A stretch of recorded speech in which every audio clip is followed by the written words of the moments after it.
Let's bring in Sean Salisbury, former NFL quarterback. Also, he hosts the morning show on Sports Talk 790 in Houston. Good to talk to you again, Sean. Do you have an idea what the Cowboys are doing? Yeah, they're being the Cowboys. Dan, think about this now, which you mentioned and listen to what you were saying. Their inconsistency and lack of proactive is exactly who they've been since the mid-90s. And Dion notwithstanding, if he pulls that off, it'll be because relationships and all that. But Jerry would have fired himself 15 times as the GM since the mid-90s. Great marketer, the best in the world. But the problem is that Jerry's never going to let anybody come in there and be the face and the voice of the building. He's just not. And when you have that, you can't be a doctor and a lawyer in the same office. You got to be able to empower people to do it. So you're going to get guys, not saying these guys aren't good football coaches, Brian Schottenheimer, Kellen Moore, Jason Garrett. You're going to get guys who come in and are going to say, I want this job. I don't need any other power. I want a head coach. Let me at least have a little autonomy to hire some of the guys we want, but you make any decision you want.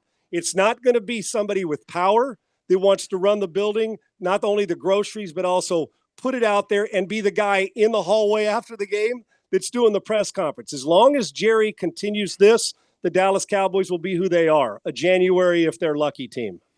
Yeah, and I know that the Dion story, and you know, that had legs for a while because it was the Cowboys and Dion, and I kept saying, I just don't know if it's real.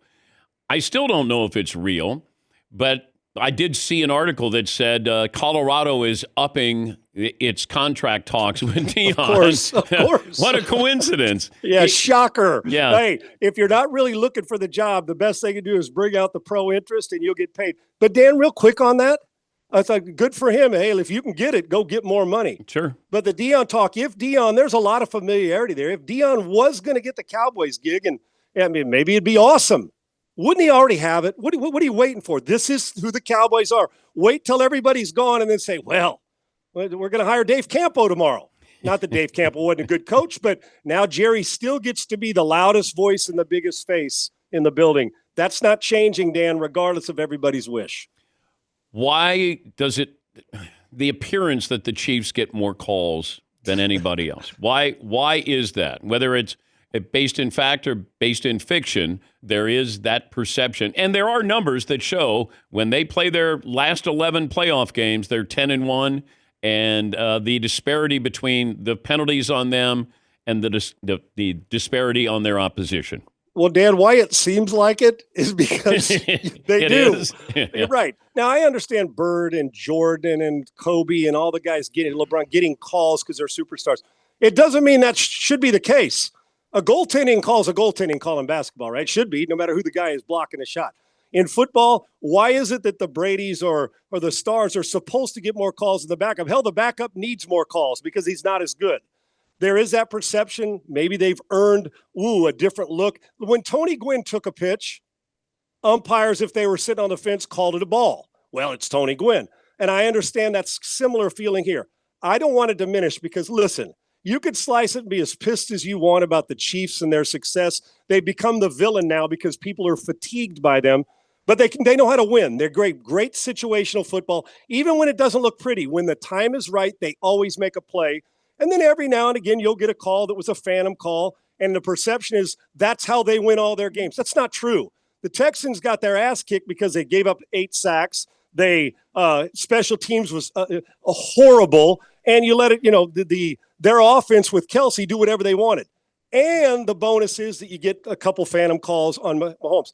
You do have to go in knowing 2 or 3 times a game that will happen. So you're beating a 12th man on plays. But I think we diminished the Chiefs' great play and situational greatness because of a couple calls. Would they help? Yeah, if you could get them back, and you need them going there.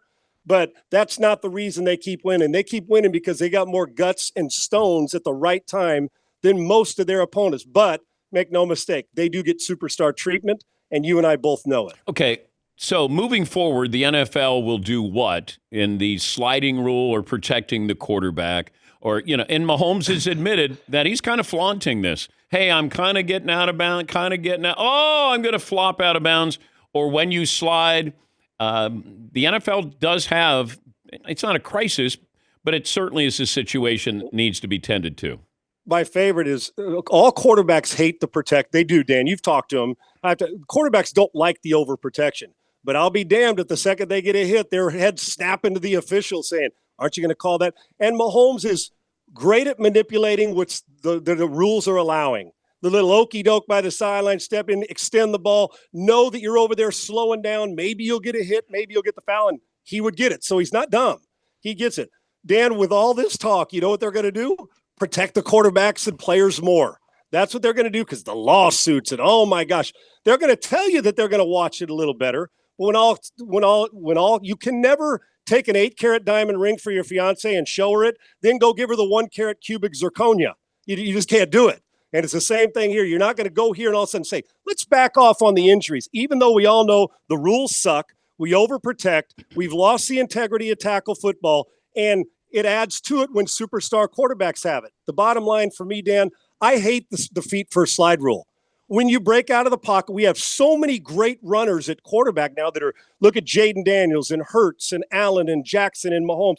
These guys now are so good at not only manipulating the rules, but so good being two-dimensional players that why can't we go back to be smart in the open field like Elway had to do when he played with his feet, or Steve Young, get down. I think that you're opening yourself up to more injuries and problems by keeping the feet first slide.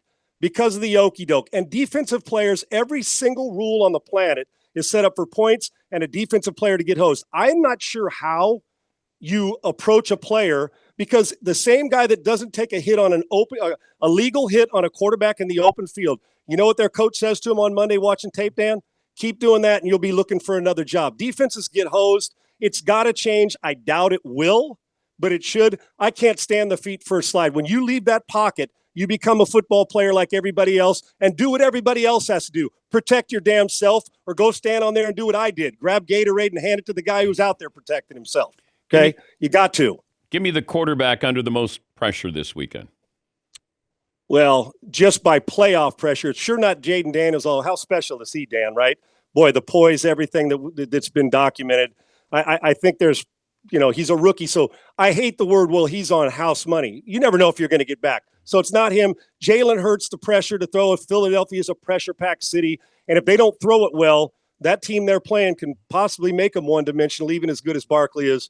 It's not Mahomes because, well, he keeps piling them up. He's chasing Brady. He's got his. He just wants more, and he wants to be greedy, and I don't blame him. It's got to be Josh Allen, even after the great season he's had.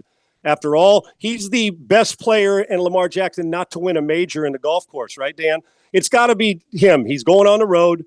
We've seen this movie before. The expectations, he's played great. He's protected the ball. He's dressing in a phone booth every week, and he'll have to do it again. I think it falls on him because no matter what happens, even if he throws for 405 touchdowns, if they lose, we're going to walk off this field, and you know what we're going to say, because that's how we do, is, yep, can get you to January, but can't get you to February. Even if he plays like Superman this week, it falls back on him, and people continue to say, yeah, but can he get you to February? Which will not be fair, but it'll be because they can't win this game if he plays average. He's got to play great. Most of the pressure falls on him. One guy's too young. The other guy, I don't think we expect to throw for 300 yards, and Jalen Hurts. It's one of these guys, and it's not Mahomes because he's got his. It's all on Allen because he's got a Hall of Fame career budding. He just doesn't have a Super Bowl ring, and this would, to some, validate that for him. Sean Salisbury, former NFL quarterback, host of the Sean Salisbury Show, Sports Talk 790 in Houston. I would argue and say it's Mahomes because everything he's doing is Brady. Yes. I agree. If you get there, you got to win. You don't know how long the gravy train lasts, and he could have a three-peat, which Tom never had. Now all of a sudden you're bringing in Michael Jordan. So if you're Mahomes, now all of a sudden we've gone outside of the sport, and now we're bringing up the name, or I would, Michael Jordan, who three-peated twice. He's the best winner in sports right now, Dan, in team sports. He really is. He's the best winner in team sports, and it may not look pretty all the time, but he finds ways, which to me is a great trait. There are certain guys who find ways to lose. Mahomes finds ways to win regardless of roster shifting and all that. But, Dan, and I think maybe we could even put it in two verticals, right? One is the pressure on Mahomes for the individual legacy, chasing Brady, three-peat, the things that he hasn't done, and still things you got to accomplish to get to Brady's numbers, the wins and all that, and that legacy. But there's also the other side that Mahomes and the team, if the Chiefs lose this game, I doubt that very few people are going to walk off saying, man, the Kansas City Chiefs and Mahomes, that kind of takes some shine off Mahomes' career chasing. Because even Brady lost some. He even lost some, even in that undefeated season. So while there's pressure, I think for him that inner pressure of I'm keeping track, even though he won't tell you this, keeping track with the Brady chase, that exists, the Jordan chase, the Tiger Woods chase. I do think that's relevant, Dan, and applies here. But as an overall team, I think the pressure of a city, our expectations, Buffalo also having been to 4 in a row, and even the great Jim Kelly, they didn't win one of those. I think that part, when it comes to the team, adds the extra team pressure to Josh Allen and a guy who is so good but hasn't been validated with a Super Bowl appearance. All right, give me the coach who benefits the most from a Super Bowl win. Well, we already know that Andy Reid's the best coach in football right now, and he's in a chase mode too. But I think we've already got him as he's a surefire, no-brainer Hall of Famer. Can he catch Belichick? We're talking about Mahomes. So right, like it's a package deal that if one catches one, then the other one catches one. Dan, there's a lot of wins to go in that category, isn't there? You got to be a little lucky to get to the Belichick, Shula. But can he? Yeah, it depends on how long Andy Reid wants to do it. And if he has a guy that wears number 15 is pretty good over the next decade, yeah, I think. But he's got his ring now. That pressure existed when Andy came from Philly. It's not on. It's not on Quinn. He's still, building his team. Yeah, but he would be able to make up for 28-3. There is no doubt after being down to Brady himself. That would be great validation.